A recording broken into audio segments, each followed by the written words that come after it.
Your own business, Zeeda served as National Director of Community Lending for New American Funding and worked for Fannie Mae for over 15 years in various management roles. Helene, who we had up earlier, is the Regional Coordinator of the U.S. Interagency Council on Homelessness. Helene co-chaired Bringing Our Community Home, Santa Barbara's countrywide 10-year plan to end, 10-year plan to end chronic homelessness, served as Policy Council Chair on the Countywide Homelessness Collaborative Board, and chaired the U.S. Conference of Mayors Hunger and Homelessness Task Force. Brateil, is that how I pronounce it? Yay! Brateil Aghasi, Executive Director of WISEPlace. Brateil demonstrates a history of turning around struggling companies into high-impact organizations, previously serving as Executive Director of Forever Footprints and Director of Programs at Big Brothers and Big Sisters of Orange County and the Inland Empire. And Miskey, correct? Okay. CEO of Union Station Homeless Services, and has previously served as CEO of Downtown Women's Center and Executive Director of Funders Together to End Homelessness. Thank you, ladies. Good afternoon. All right, now, everyone, we have been sitting for a long time. I'm going to ask you to bear with me, and I'm going to ask y'all to stand up. Stand up. Now, I want to, hey, I like that even better. Getting a little, let's do that stretch. But here's what I want to start with. And I want to ask you in joining me in saying a few things about homelessness. And follow me here if you would. Today, I will learn something new regarding homelessness. Today, I will acknowledge that everyone knows someone affected by homelessness. Today, I will acknowledge that everyone knows someone affected by homelessness. Tomorrow, I will share what I've learned. Tomorrow, I will seek to learn more. So that I can be a voice of compassion. A voice of change. A voice of opportunity. Thank you. Thank you all. There we go. All right. I want to kind of share a little bit about homelessness. As you well know, our country is facing a crisis with regards to homelessness.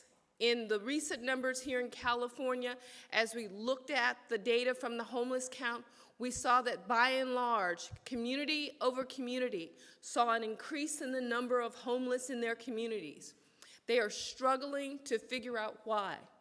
This we saw in spite of the number of successes with regards to the number of individuals that are actually being housed.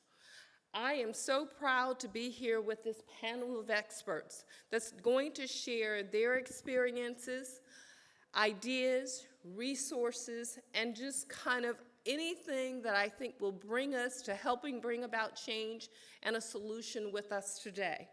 Now, what I want to do is I'm going to ask Anne if you could first go ahead and lead us off by I'm sorry, Helen.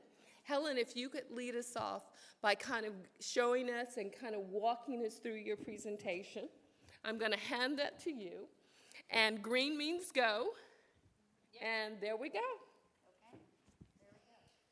Well, hello again, and good to be back up here, and I really appreciate the people I'm up on stage with, and again, thanks to Desiree. We met in Orange County at a Landlord Partnership Challenge event with the United Way, and that's, so again, partnerships and connectivity is really what it's all about. I have a whole lot of slides, and I'm not going to go over them very detailed-wise, but the organization has it. I can send them out to you if you'd like them, but because I want us to have enough time for a presentation, to have a good dialogue. But I did want to give a little more perspective about what homelessness in America looks like. So I already talked about what USICH is already, so I don't need to go through that again. Mentioned the 19 different agencies, we all work together, blah, blah, blah, all those good things. But Helen, can I ask you just to give us there may be some others that joined Oh, after. sure. Just a little bit. Just a little bit. So the U.S. Interagency Council on Homelessness started in 1987. It was, Congress authorized it. It is its own federal interagency that basically coordinates the 19 different federal departments that deal with homelessness in America. And we're only 19 of us as individuals when we're fully staffed. Most of my colleagues are in Washington, D.C. as policy team, and then I serve as a member of the National Initiatives team. We cover different areas around the country. So my area is including California and Arizona, and we connect the dots between what's happening on a federal level down into the communities and what's happening in the communities back up on a federal level. So those are the different agencies. You can see there's HUD and HHS and the VA and DOJ, but Department of Labor, the Post Office, the USDA, the White House. And there's a lot of different ways the federal government gets together and talking about this. We also need to look at all other types of different governmental agencies as well as service providers. So, and I mentioned we have a federal strategic plan called Home Together. It was released last summer, and if you look at our website, you can really get into a lot of detail about what it is about. But I do want to talk about what the national spotlight is. So every 2 years, every area of the country has to do what's called a point-in-time count. And what that is exactly what it sounds like. It is a point in time to look at how many people who are experiencing homelessness in America. And communities around the country get that data, they submit it to HUD, and then HUD puts out a report. So what you see here is from last year's report. And if you look on a national level, they think that the numbers are slowly declining, which is good news. It's still way too high than it needs to be for a country of our stature and the wealth related in our country and the amount of resources. But so they say approximately 550,000 people on any given night is considered homeless. And it's not a perfect way of figuring out this data, but it's a consistent way that has happened over many years and throughout the country. And there's 3 lines there that you can see that the top line is all people experiencing homelessness. Then the middle one there are people who are sheltered, so they're in some form of shelter, like an emergency shelter or something like that. But then you have the unsheltered individuals. These are people who are residing in places that's not meant for habitation, so on the streets or in a vehicle or something like that. And veterans, actually, and if you've been paying attention to issues related to homeless services and initiatives, there's been a lot of attention, and rightly so, amongst veterans who are experiencing homelessness. And obviously with the VA and others, there are other resources available. And in the last decade or so, there's been a really concerted effort to focus on homelessness among veterans and reduce that number. And in fact, since 2010, it's dropped by almost half. So there's good thing, and what this tells us is, and it's dropped almost everywhere around the country. And what this is saying is it's not just about the amount of resources that are available, it's coordinating those resources person by person by person to figure out what that individual needs and what that person needs to get into stable housing and become sustainable over time.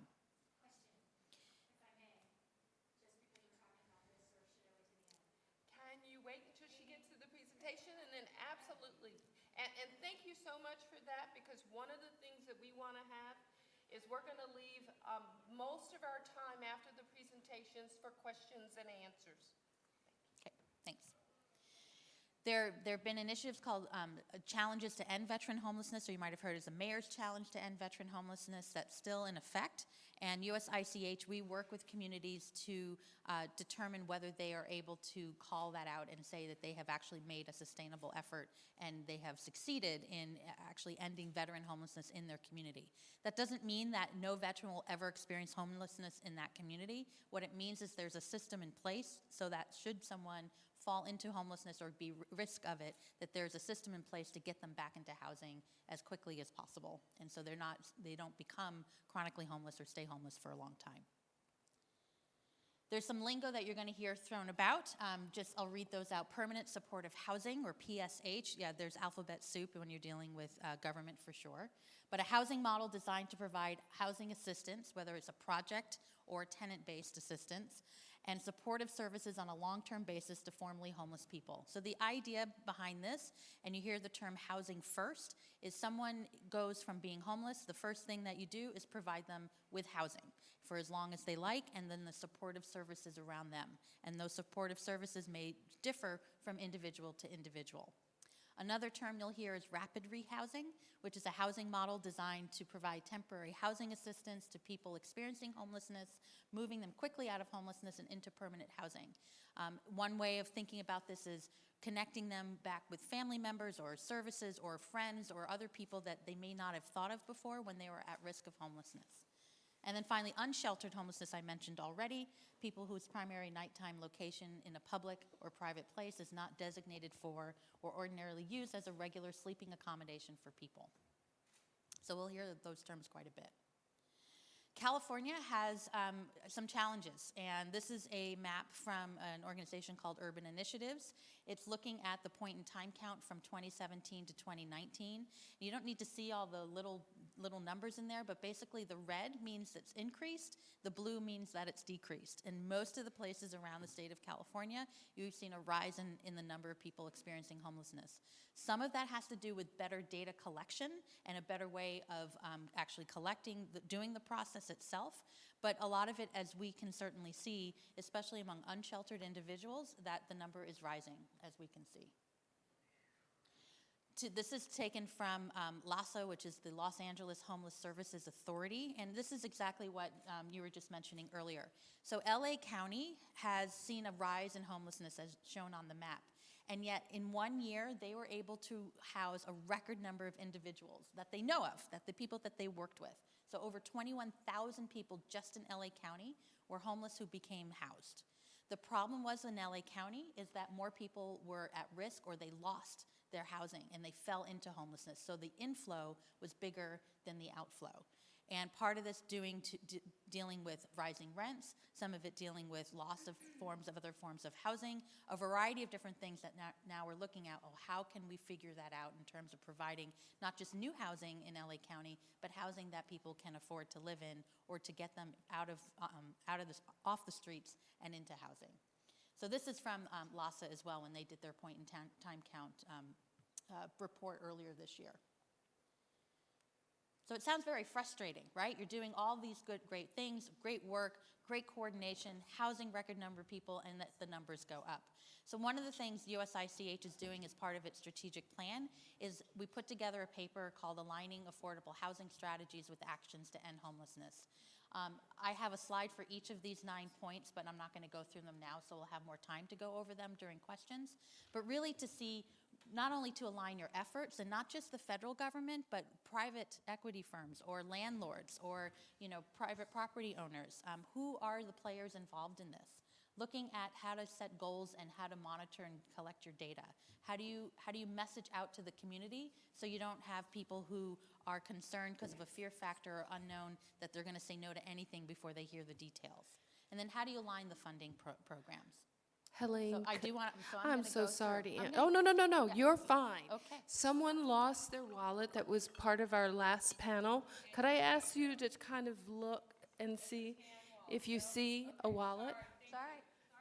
No, thank Sorry. you. Helene, please proceed. How are we doing? We're doing great. You're Okay. doing fine. So as mentioned with housing affordability, and you hear this a lot, that the goal is that you shouldn't spend more than 30% of your income on rent. Now, right?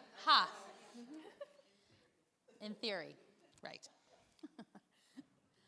So as I mentioned about aligning efforts, who are your key partners, and really think out of the box of this. And I'm really excited to be here and talking to people here because I think you are some of the key partners that haven't been at the table up to date on these issues and these challenges and trying to create new opportunity. What goals are you looking at depending on your data? How are they accessible? Talking about messaging effectively. How do you communicate with the public, with public officials, with people who have jurisdictional authority over planning? How to make sure that everyone is all in and aligned with those goals as well. what are the kind of local government zoning laws or other kind of rules that happens in development, and learning about them and how to promote them to incentivize affordability in housing. Looking at the federal programs, and we can talk about that in a little later. And then, but it's not just the federal programs, it's how do you blend and leverage state and local funding, and there's a lot of that, but you gotta know where it is and how it interconnects, and what does that jigsaw puzzle of funding look like? That's the aligning funding there too. Linking the health and housing, and I know there was a question earlier about the opioid crisis and health, and how do you make sure that it's not just bricks and mortar, but it's the services as well that goes with it, and making sure people looking at the whole person care of someone who needs housing so they're successful in that housing. And then finally, ensuring access. So how do you not only, we talked a lot about that in different ways of equity and capital and loans and getting access to employment, whatever that is, but also how do you make sure that the policies that you have don't inadvertently have, for example, a racial inequity component to it that you may not have thought of before? How do you look at data to make sure that you are being as open and equitable as you possibly can? So I say every panel I do this slide. I will mention this one story that I think covers all of these points here that I knew when I was mayor of Santa Barbara. We have a restorative policing program in Santa Barbara where all of our officers are trained to understand how mental illness works or doesn't work, and how that interfaces with people experiencing homelessness. And there's a few officers who interconnect with someone on a day-to-day basis with people who are unsheltered in our community. And there was this one woman who had been there for a long time, and we had an officer every day trying to connect with that person every day, and she had amnesia. She couldn't remember her name. And she was scared, she was paranoid, she had some concerns, she had some issues, but it was that constant connection with her that one day, this was more than a year of constant connecting with this woman, trying to help her out and give her services. She told the officer, because she felt trusted to do so, I think I remember my name. And so she said a name. And the officer, because he was in the position that he was in and had some political will and incentive there, was able to look up the name, and lo and behold, there was a missing persons report in Los Angeles County that happened a decade before. And they were able to connect her to family who lived in Colorado at that point, who didn't know what happened to her. They lost her, they had been looking for her for years, they thought she was dead. They had a reunion, the news was there, you read the thing, you're crying. I mean, so they had this reunion because of that never give up attitude and that collaborative source of resources. So these are really ways that help people's lives and turn them around and turn our communities around. So thank you for listening, and I think that was longer than 9 minutes, but there you have it. I think, Helene, that is so important, because we really want to create that kind of connection as you bring forth questions. Now, as Anne is going to speak next, I want to kind of share a story with you. This story, a couple of months ago, I'm on the board of LA Family Housing. And I am so proud that we actually, about 7 years ago, decided to create a $50 million campaign to build a new campus. Part of that campus is making sure that we have those interconnected services, not just shelter, not just housing, but those social service aspects. But several months ago, the Clippers had actually invited us to come and be a part of one of their games where they were going to donate a portion of what was donated during the game to our organization. Now, I want to kind of paint for you the face of homelessness. So I'm standing there getting ready to walk out. I know nothing about sports, but whatever you call that floor where they play basketball, I'm getting ready to go out and walk onto that floor. So behind me, I hear someone, I guess they had heard what was going on. They tapped me on the shoulder. And it's a young man who was working for the Staples Center. He says to me, I need a home. And I turn around and I'm looking and I say, okay. And so then I turn to the ED and I turn to someone, and they said, well, what did he say? I said, he needs a home for himself and his daughter. And what's going to happen is going to go back to some of the things that Helene is saying, some of the things that Anne is going to talk about next. But essentially, here you had a young man that was working every day, who was couch surfing, He was homeless. He was homeless. Maybe not in the definition that we always look at, we always consider, but he was definitely struggling. And one of the things that we did is we, for example, connected with him after that day to help make sure that he and his daughter had a permanent home. But if you can imagine you're standing there and someone who you may never expect, for some reason he chose me out of this group of incredible LA family housing folks to say, I don't have a place to stay. And with that, I'm going to turn to Ann, and she's going to share her presentation with us.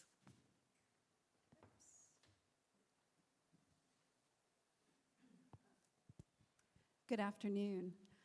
It's such a privilege to be here today and to be on this panel with such great people. I'm with Union Station Homeless Services. We are based here in Pasadena. We are the largest agency serving the homeless population in Pasadena and San Gabriel Valley. And I have to blow our own horn a little bit. You saw the map about the increase in homelessness across California. I couldn't tell from here, but there should be a little point that's Pasadena, because we actually reduced homelessness by 20% last week. We were one of the few communities in the state that did that. So just had to throw that out there. So Union Station started over 45 years ago, and we were a pretty typical agency in that homelessness was just starting to become a thing in the United States. Most people don't realize that homelessness is actually something very modern in the United States. Except during the Depression, it really started in the late 70s and 80s because of a lot of federal policies that kicked in. So we started as an agency that was really about seeing people on the street, bringing them in for a meal, trying to help them not sleep on the streets. It was kind of what we used to call 3 hots and a cot. And for many, many years, we continued to take that model and to really help people be more comfortable in their homelessness. And then it took about 40 years for us to figure out how to actually end homelessness for people, and that was by getting them a home. It wasn't revolutionary, but it took us just about that long to figure it out. So Union Station is now an agency that focuses on permanent solutions to homelessness for people. We look at, as Helene mentioned, we are housing first. The first thing we do is get people into housing, regardless of what the situation they're in. They could have mental health issues, they could be addicted, it doesn't matter. We get them into homes because it is that foundation that can help people get well and be successful. You can't deal with any of those issues when you're sleeping under a bridge. We also look at the supportive services, employment, and again about community engagement, because it is through those connections in community that people become stable, they become well. It is through human connections. Just a few stats. Last year, we permanently housed close to 1,000 people in San Gabriel Valley. What's not up there is our success rate. Once we permanently house people, and these could be people that have been on the streets for 10, 20 years, we have a 97% success rate in keeping them permanently housed. And the housing first model is generally above 90% success rate. This is just a map. We already talked about the numbers here, but you'll see in this area we have just over 5,000. Pasadena, again, we had a drop, but we're about 542. So we talk a lot about the causes of homelessness, and if you were to ask most people, they would say it's mental illness, it's addiction, it's domestic violence, and I will say to you that those are not the causes of homelessness. They are not what causes homelessness in America. There are more people with mental illness who are living in homes. There are more people with addiction who are in homes. There are more people who lose jobs that are in homes. What caused homelessness in this country are the lack of affordable housing, jobs that don't pay livable wages, and one of the biggest things in our country, and a real shame on our country, is systemic racism. And if you look at those things along the bottom, all of those relate to systemic racism in this country. We all, I think, here know about redlining, that basically took people of color out of the housing market. And how do you gain wealth and equity? It is through housing. It is through purchasing of housing. And right now in this country, places, communities that were redlined, 4 out of 5 of those communities now are still communities of poverty and communities of color. 91% of communities that were listed as good are upper middle class to high class areas, and they are over 85% white. Baltimore, we've all heard about Baltimore in the last couple of weeks. It was a city that was almost completely redlined, and we see the results. Mass incarceration. Whites and blacks use drugs, illegal drugs, in the same rate.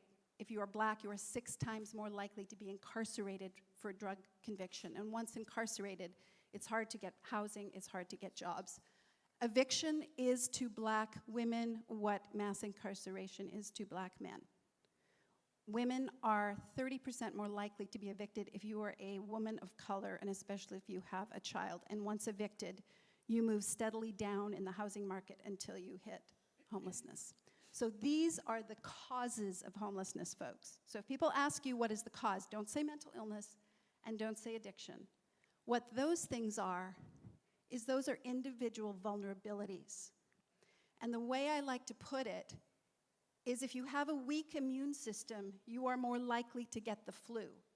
Your weak immune system does not cause the flu. These vulnerabilities make it more likely that you might, if you live in poverty and you have one of these things, the chances are you are more likely to become homeless. One of the things I did not put up there, you may notice, is addiction. Addiction is as likely to happen after homelessness as it is before homelessness, and addiction is usually a sign of a history of trauma. It is a way to mask pain. It is the trauma that will cause people's homelessness. We have to stop blaming the individual. We have to stop pointing our fingers at the individual. So what doesn't work to end homelessness? One of the things is lack of coordination. There are a lot of services, and traditionally have been a lot of services around people who experience homelessness, but if they don't lead to a permanent solution, again, we're just making people more comfortable in their homelessness. So emergency services or feeding, and please don't talk about feeding the homeless. It's feeding the hungry, it's housing the homeless. Emergency services are only good when they lead to a permanent solution. So lack of coordination. NIMBYism, we talked about that earlier. Yes, we want to help the homeless, we just don't want to do it in our backyard. And criminalization, street sweeping, taking people and arresting them. We know that is not effective. It does not work. It never works. It just displaces people more and more. And then, of course, the lack of political will. There is a lot of talk, but we continue to see policies and laws that criminalize, that punish individuals for being vulnerable and becoming homeless. But what does work is having a continuum of services. So we need to outreach to people who are on the street, to meet them where they're at, to build relationships with them, to have places they can go to get help, yes, to have an emergency response system, but all leading to housing. And once housed, then we want to have services, health services, employment, that community engagement piece, engaging people within the community, that ends homelessness permanently. So what does it take? Community engagement. We need to reduce people's fears, connect people to people so they understand that people who are homeless are simply people who don't have a home. We need to learn what are the facts versus the myths of homelessness. Volunteering is one of the best things people can do because it puts you in touch on a very human level. Advocate for living wage jobs. And of course, the most important thing of all right now is more housing that is affordable. If people can afford homes, they will not be homeless. Thank you. Thank you. Thank you so much for Ann. Wow. Well, and we're gonna come full circle, and we're gonna really connect that even further between the services that Ann offers and the work that WISEPlace, led by Brateil, does. So Brateil, if you could share a bit about yourself, your experience, your organization, and kind of connect how you benefit from the things that Helene has talked about, as well as the continuum that Ann talked about. Hello. Sorry, I can't hear myself. Hi, everybody. Thank you for having me here. Can you hear Brateil? Thank you. Oh, there we go. My name is Brateil Aghasi, and I'm really honored to be the CEO of WISEPlace. We are a women's shelter in Santa Ana, and we serve all of Orange County. We specialize in what we refer to as unaccompanied women. That's just our way of saying that is women without children or a spouse. And thank goodness in Orange County and across the nation, there's so many great nonprofits who support women with children. But in Orange County, a huge county like ours, we are the only one that specializes with women without children or a spouse. And I was shocked to learn, and I think you'd be shocked to learn, that 60% of the women we serve are actually over 60 years old. So we really have a crisis with senior women that are experiencing homelessness. Because you think of a senior woman, and if she's receiving support, and let's just say her support is $1,000 a month, that's not enough to afford a, say, $1,700 average rental rate. I won't ask you what your rent is, but I know 10 years ago in Orange County, I was personally paying more than $1,700. So how can I expect 89-year-old women that are in my shelter to pay almost $2,000, and that's just for rent? So we serve 18 to 94. Yes, we had a 94-year-old woman in our shelter last year. So for 32 years, we have provided transitional services, and to oversimplify that, for us, that was usually survivors of domestic violence who would come to our shelter. We would support them for 6 to 8 months. We would help them get and keep a job, and then help them into permanent housing. Last year, a unique situation is that we actually were handpicked by a federal judge in a county lawsuit in Orange County. You all familiar with the lawsuit? Okay, I don't know who's LA County and Orange County. So we were handpicked by a federal judge, so a ton of eyes. What that did for our organization is it turned a very grassroots, small nonprofit. We're like a 32-year-old startup is the best way that I can describe us. $500,000 on paper organization, serving about 30 women at one time.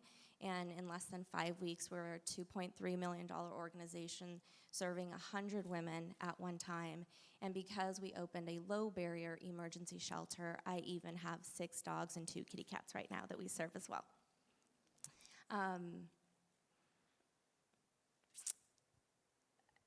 In terms of funding, before we kind of open it up for questions, what made us basically triple in the number of women that we were so privileged to support really was tapping into federal dollars and really taking advantage of the dollars that are out there that nobody was bidding on. So you have these large government contracts that just sit out there for our counties and for our state, but nonprofits, I think, need to do a better job working with government organizations, community members like yourselves, and then, especially in our case, the politicians, to really kind of meet all the private and public sectors to help take advantage of the dollars that are just sitting there. So for us, our big, bold goal moving forward, because I don't want to stop at tripling the organization, is to build permanent supportive housing. So our shelter isn't about on an acre, and we really want to move our organization from shelter to housing, because that is the way to end homelessness. Thank you so much. Now, if I could, maybe Ann, I want to kind of circle back here. Not only is Ann here as part of the U.S. Interagency Council Helene on homelessness.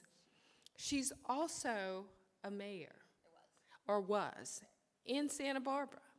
So when she's talking, I want to make sure you get the sense that she's talking from the experience of community. Now, here's what I want to do next. I want to open it up for questions. And as I look around the room, we're all family here. This is about getting answers to questions that can create change. So I want to give you an opportunity to ask those things that are on your mind and on your heart that can help create opportunity. Now, Helene, I'm going to ask you to add something for me on your next slide. And that's going to be to kind of add in the real estate community. Because what I can tell you is that being in housing, the time that I spent with Fannie Mae, Citigroup, others, what you learn oftentimes is access to real estate that can be developed for affordable housing, which I think one of the folks here talked about was kind of a factor in why people become homeless. They can't afford the housing to begin with. So what if there was an opportunity when one of these providers came to you and said, I'm looking for more property so that I can help more people. And we want to get into the minds of the real estate community that they are your partner and your customer. But if we can kind of go from there, adding that, I think would be great. Now, because we are a family here, I want to hear your questions. And we as a panel are going to do our very best to answer them. So dig deep and share your ideas. So I want to see if I can read your mind on your question. Okay. All right. But I can Take them slow so we can answer them all. No, I appreciate you guys being here. I'm not an expert in homelessness, but clearly I know it's a major problem. So I guess the first question, and this is coming from a gender perspective lens, when we look at homelessness, the way we deal with it on the DoD side, take a IDP camp or take what's going on at the border, we should be separating out men and women, and the children stay with one of the parents. And we look at things like different needs of the different populaces. So in the homeless community, when you have women coming in, do you provide different kinds of security needs, health needs, or do you sort of treat them as a one-size-fits-all? That's the first question.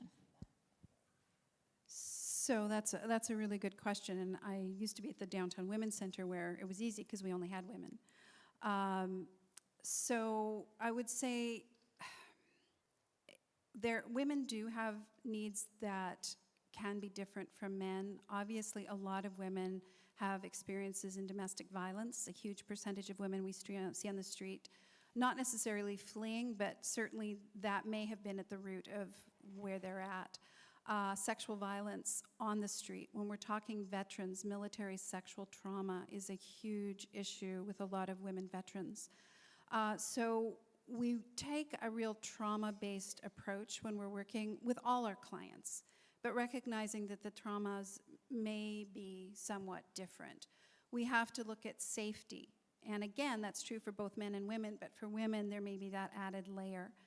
One of the things that I think was really interesting that I discovered as I started working from women is we started looking at the goals of people, and this is while they're experiencing homelessness, and asking men and women what their goals were. And that's where you saw some stark differences between men and women. For women, one of the top goals was reuniting with family, not necessarily with men. But the other one that I thought was really, really interesting, and it's important because I think it's a real pathway to healing, is one of the top goals for women, while they were still homeless, was giving back to others. So a lot of the programs that we would start with women were providing opportunities and help them to share and to give back, and often it was finding their voice and their strength and advocating for their sisters. And we saw an incredible power of healing. And again, all of these things are true with men as well, but I think what we see for women, that is even an added layer of importance. Yeah. And let me just kind of add, as you look across the spectrum of homelessness, there are a lot of homeless families. Some of them are men-headed, some of them are women-headed. Oftentimes they have children with them. Many shelters in the past were required to separate families. And that's something, even to this day, that really is specialized amongst housing providers, so that they're because not everyone is equipped to be able to take a man with 4 children, or woman with 4 children, or couple with 4 children, and house them. And oftentimes, they are so desperate to keep their families intact, they believe that the only solution is to stay on the street. And that's one of the reasons why we want you here today, is to talk about, hey, there's more than that. And this is what Anne, Helene, and Brateil are doing. So another question, other questions? You had a second one, I Can think? I just add that Sure.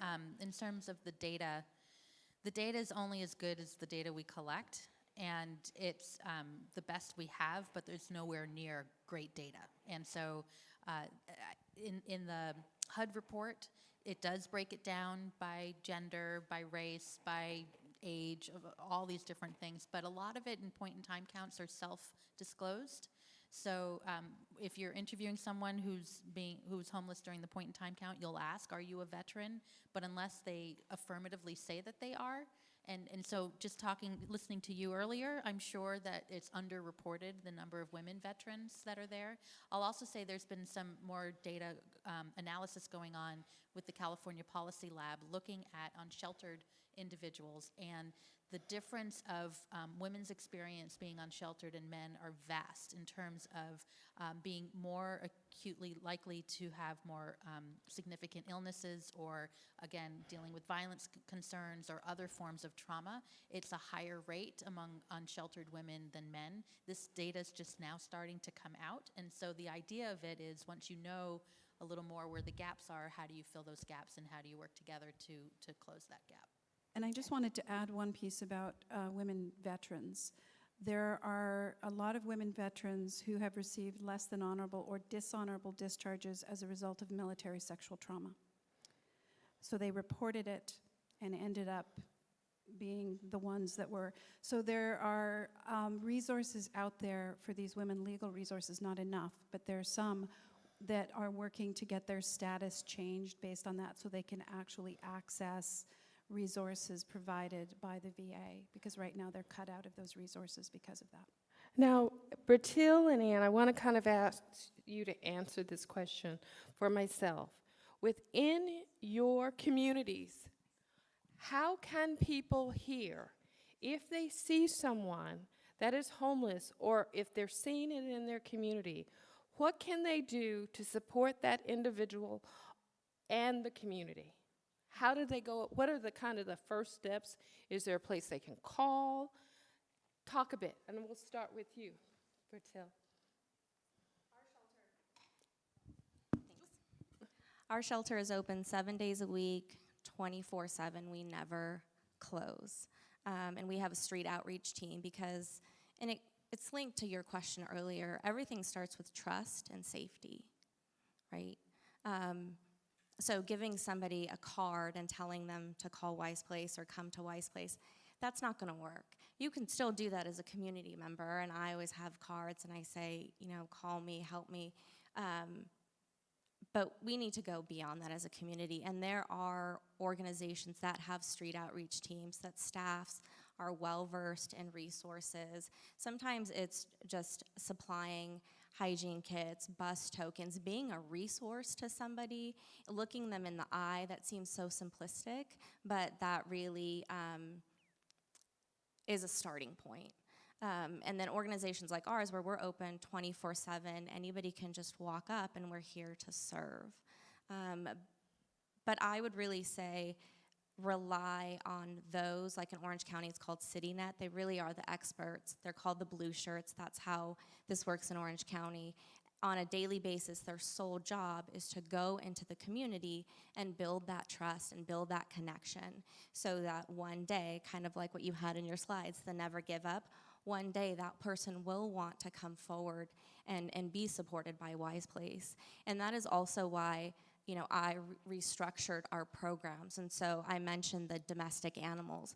That was really important because you've probably heard a myth that said, well, this city went to break up an encampment and those experiencing homelessness in the encampment didn't want services. We've all heard that, right? Well, think about what that really means for a single woman who's on the street. So if she has a dog, let's say, her dog is more than just her family. Her dog for a single woman is her protector. My first day at WISEPlace, I spoke to a woman and she had a golden retriever.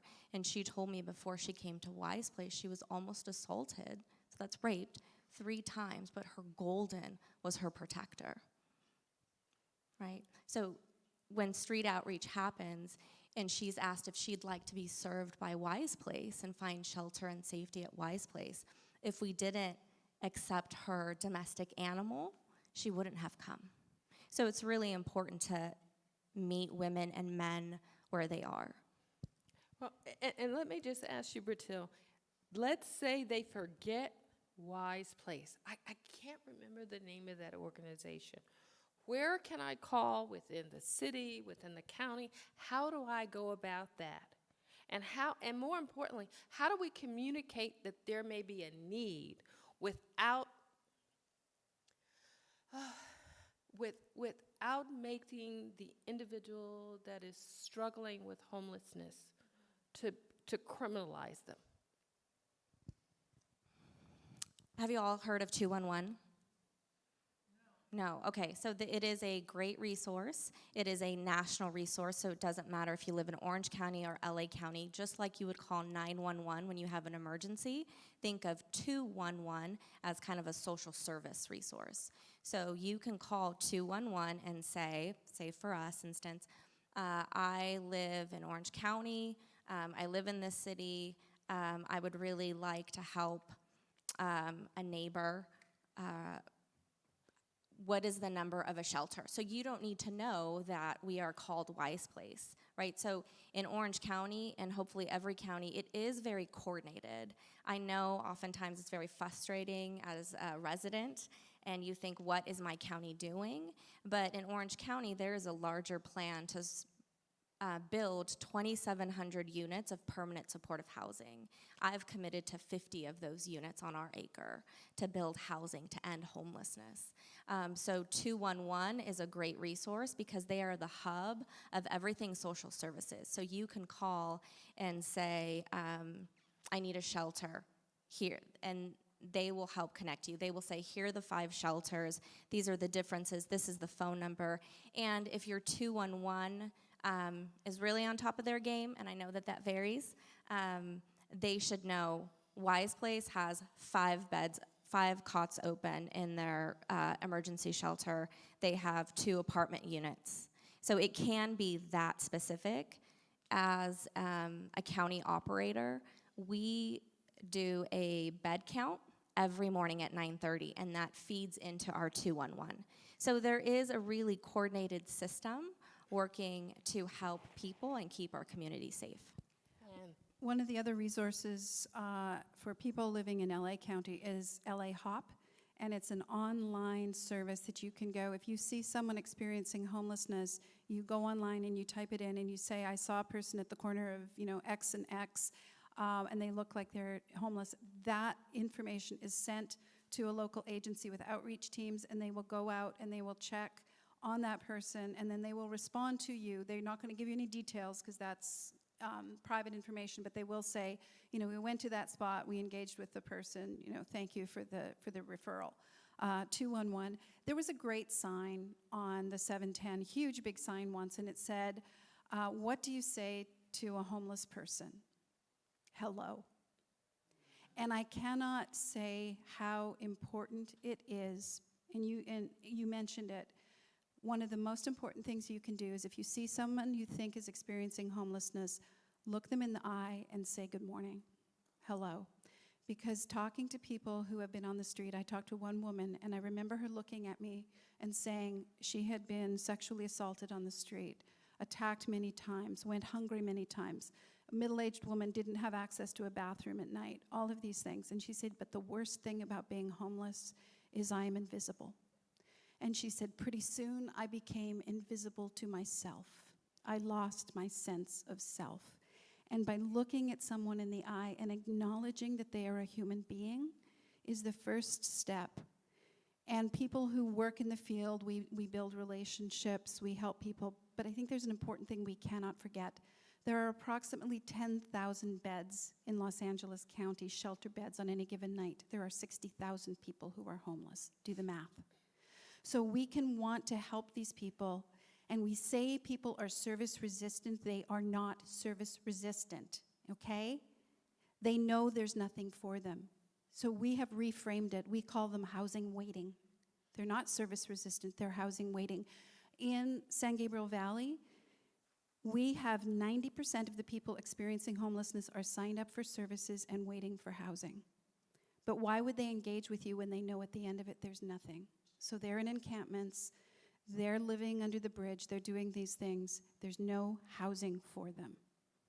Now, if there are other questions. You still have a couple more. Okay, you've got a couple more. Oh, no, be that's afraid. okay. But now, before you ask your question, when we close, Helene, if I could ask you, if you could kind of connect the dots between the services that Brateil offers, the services that AND offers, and how the interagency supports them, and how you can actually be a resource to people here that also want to go back and support homeless providers within their community, and just hold on to that. And please, go ahead with your question. So looking at the charts and knowing the veteran space and how it's sort of mirroring the general populace, do you guys have a predictive model, an analytics that you're pointing to that say, here's where we're currently at. Yes, the rates have been going down, but we're expecting based on aging population, take the VA, for example, there's just not enough facilities and beds to house the aging veteran population, which I'm sure mirrors, again, the general population. And if you have that kind of a model, are you starting to be proactive in taking this to your state or federal level and saying, here's what we can expect, and potentially starting to request funds or how to address these issues? So sort of is the answer. Certainly on a federal level, there's been more interest and focus on data in general, but also looking at older adults and individuals experiencing homelessness, and looking to see what trends are saying. And certainly in California, there's obviously been a lot of talk in a variety of ways about the lack of housing in general, not just for people experiencing homelessness, but for generally just people in California, and what does that mean, and what are the impacts of that. Some communities dive deeper, and they work at what they try to call functional zero through some other organizations. They look to see what the inflow is in terms of getting people housed, and then also what kind of services are available. So what's the delta there, and where the gaps are. But it's really all over the place, and I think part of what the strategic plan's trying to do, and HUD in particular, and other federal agencies, is really just to capture more credible data that they can analyze. One thing that HUD just put out is a thing called Stella. I mean, I can go into detail about how data works and how to look at it, but it's basically a way that organizations that collect the data on a regional level can input it, so you can see a dashboard and you can see how long someone takes to go from the streets into housing, and all the different pathways that it might take to get someone there, and you can see how long it takes to get from point A to point Z, and where those gaps are. And that literally just came out a few months ago. And so communities are starting to look at data in a much more interactive way to then figure out how to incorporate housing providers and other social service agencies and faith-based groups into where those gaps are. One of the things that I think is coming up, speaking of prediction, and it's scary, and we've mentioned it a couple times, is the number of seniors who are falling into homelessness. We have another huge crisis that's about to hit us, and that is the number of people that are going to be retiring over the next very few years, who are retiring only on Social Security. And there is no state in the union where that is enough to pay for housing. And we have millions of people who are retiring, the baby boom generation, only on Social Security. So this is a scaring, it is a wave that is coming of seniors who have never been homeless or are suddenly becoming homeless as they reach their retirement years. Question? Thank you. So the one thing I learned is that Pasadena reduced its homeless count by 20%, you said. And so my question is, what is Pasadena doing right if housing is still so unaffordable, if the living wage is still not enough, if there is still systemic racism and all those factors? What, in your view, is Pasadena doing right?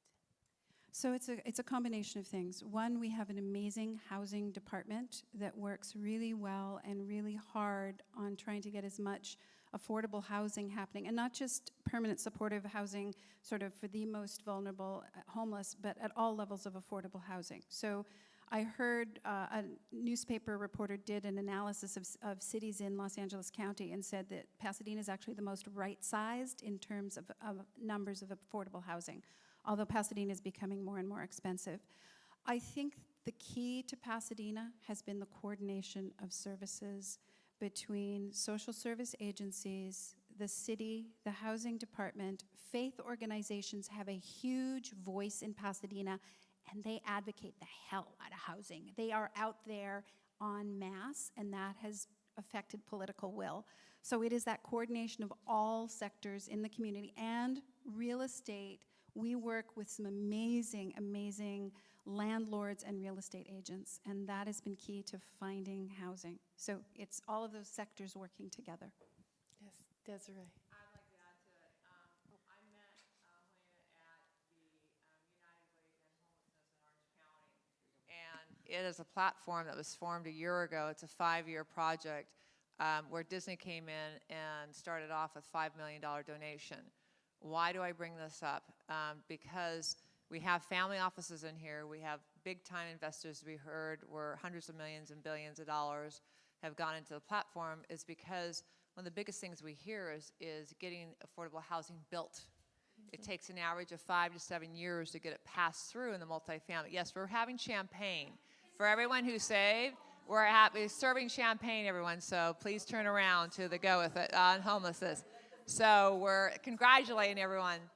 But the idea is that, if you think about it real quickly, is by connecting available investors, whether you own 1 unit or 5,000 units, if you can contribute your door, which is not that you're giving, but you're allowing them to use it for a year. Why? They're guaranteeing you double security deposit. They're guaranteeing you fair market value. They're also going to give you a case manager for the chronic homelessness to put them into permanent housing. But the idea is that you as an investor are going to retain your wealth and grow your wealth, because the fact is that you're helping your economy, and also you're not giving your property as a deed in lieu to something to someone else. So it's an incredible platform that they have started there, and their goal is to get 200 of permanent housing into the facility. Well, the idea, and that's where first time ever I saw family offices and homelessness in the same room, and it's something we've been trying to do for years. And the idea is that, imagine when Bill, who's one of the biggest apartment converters, landowners in the city of Anaheim, Taormino family, I'm horrible at name pronunciations, is, instead of donating the 12 that he said initially, he was hoping to start a bidding war. He stood up and he says, oh, Bill gave 12. No, I just thought I'd give you 25 doors right now. He wanted to get the bidding going so we could get 200 doors in that first process. So the idea is that not only, and some of them they were furnishing too, at the sole expense of the organization. So my ask was, how do we get this information out there? Because Riverside says we're guaranteeing that no veteran in the county of Riverside is going to be on the streets. You heard me right. In 7 months, they had 122 into permanent housing. How do we get this information throughout the state of California to then also go across the country. And not to do a selfish plug, but it has to be in some kind of organized resource guide to have this information. So to the following of NAWRB, it was my sincere delight to see that happening. But at the same time, we've got to have those resources and information to know the players like Brian over here, to have the Wendy who is just still here, and all the family offices, even ES Virgin Islands, who's been around this whole time outside and connecting and staying here to the very end to make sure they understand from the very, very granular level where you can invest and what you can invest to bring your dollars to help support all the causes here. We heard from Brateil. You don't know that I met her at the Women Helping Women 10 years ago. We were the first organization, oh, maybe 8 years ago, the first organization ever to do with them. They serve how many? 34,000, 40,000 families in Orange County? At least 5,000 a year. Okay. That we put together the first resume, interview, and phone interview, resume, and business card, and the people they brought to our office, out of 100, were from 18 to 71 years old to go get a job. And one of the ladies was a quadriplegic. We interviewed him, we narrowed it down to one, and got them a resume, taught them how to interview on phone and in person. So the idea is, here we are, 8 years later, and just on the phone to you. Are you? Oh my gosh. So to hear your story of going from a federal contract to be handpicked in triple size, did I hear that correctly? That is a relationship of why we saw that government panel. So I'm trying to connect the dots all for you right now, taking up the time, is this is where we connect and we can integrate. So the question to you, I want to go back, is why Pasadena?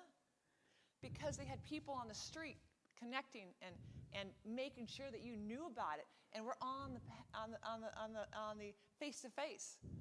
Chitra and I were here just 3 weeks ago at Alzheimer's, and we walked and we saw the policemen flashing lights at someone on the street, and we're like, "What are you doing? Why are you doing this?" Like trying to get strobes to get them to get up. And I'm like, but I didn't know who to call, where to call, what to get done. And now I know, because I'd never heard of 211. How many of you had heard of 211? Okay, 2 of you. I'd never heard of it. How long has 211 been around? Well, here's what I want to do, is that I want to make sure, and Desiree, if you could quickly just, we'll be able to share information and contact information for all of this panel. Absolutely. Okay, and you are phenomenal at making sure that happens. Can I just quickly interject too that we have some resources. I just want to say we have some resources at our table in the back on how to connect to different things. Oh, certainly. Thank you so much, Anne. And I want to thank my panel. And I want to close with Anne, but I also want to ask for those of you that saw the pooch sitter, Monda, if you could kind of give us, for those that saw it, what was the story and the messaging that you hoped everyone would take from your short film?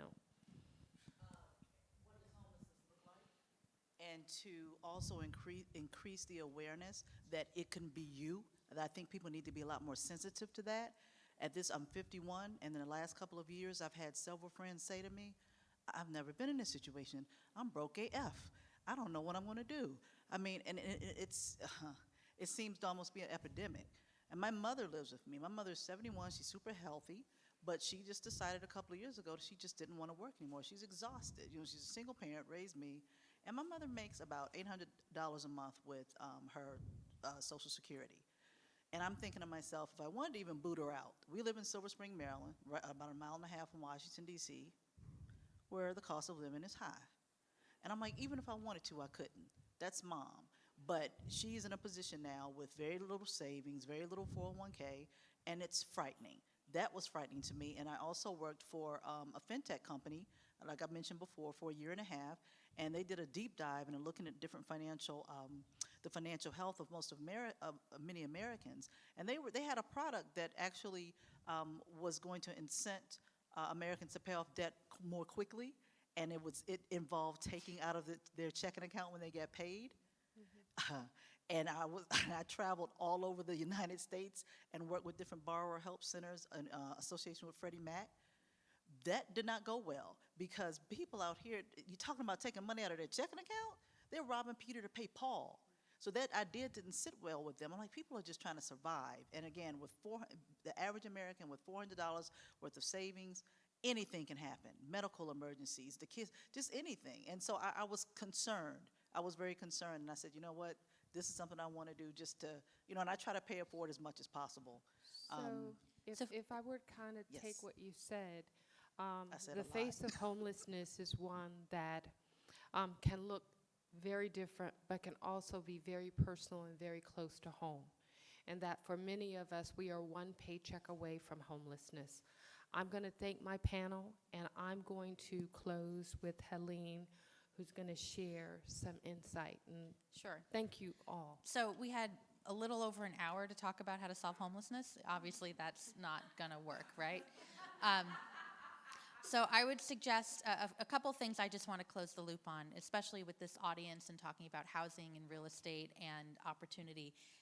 Providing affordable housing and housing for people experiencing homelessness is not just a charitable thing, right? There are resources, there are grants, there are housing trust funds. There is a wealth of opportunity on the federal level, state, local level to make it, quote unquote, pencil out. I always remembered that being mayor, hearing developers saying, we got to make it work this way, the density has to be that way, the zoning has to be this way in order to, quote, pencil out. There's plenty of ways for good, affordable housing that meets the needs of the community to pencil out and a rising tide raises all boats, right?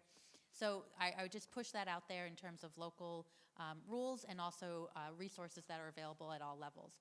And then second, please, I mean, everyone up here, we have our own websites, we have information in the back. USICH's website is chock full of information. I'm certainly accessible and available, and if you're not in California or Arizona, I can connect you to the person who's in my role in your community and connect you to policy folks and be happy to answer those questions. But do a little digging, and I really do appreciate that we are all in this together. That's what home together is. To end homelessness, you need a home, and it takes all of us together to make it happen. So thank you for listening to us today.